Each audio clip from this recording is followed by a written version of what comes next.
very significant people in terms of shaping the music heritage of St. Benedict's Monastery was the Gertken family. The Gertken family actually lived in Richmond, and they had 13 children. But of those 13 children, 7 of them joined St. Benedict's Monastery, and 3 of them joined St. John's Abbey. And because their father was a trained musician, the whole family grew up exposed to good music and good liturgy, and they have been very significant for our community. Sister Urban Gertken really taught hundreds of sisters Gregorian chant and music.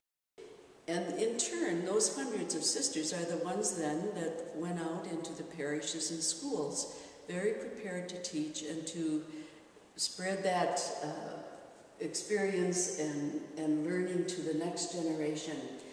She was Schola director and organist for our community for 50 years plus. But in the 1950s, she had prepared the Schola, which is our professional choir.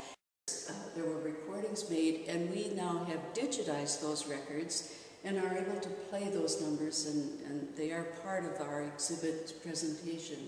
We have, of those early years, it's the audio that we have, but very, very high quality and very well done.